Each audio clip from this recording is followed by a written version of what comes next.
अस्सलाम वालेकुम नाजरीन, हम आपके लिए एक ऐसी कहानी लेकर आए हैं जिसका अनुमान है जादुई किताब और अहमद। पुराने शहर की एक तंग गली में अहमद नाम का एक गरीब लड़का रहता था। वो दिन भर बाजार में छोटे मोटे काम करके अपने घर वालों का पेट पालता था।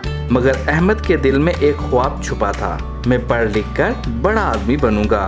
एक दिन वो पुरानी किताबों के ढेर में झांक रहा था कि अचानक एक सुनहरी जिल्द वाली किताब उसके हाथ लगी।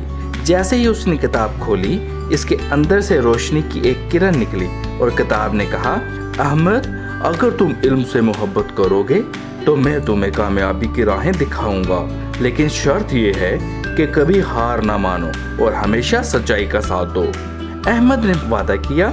वो हर रात इस किताब में सबक सीखता।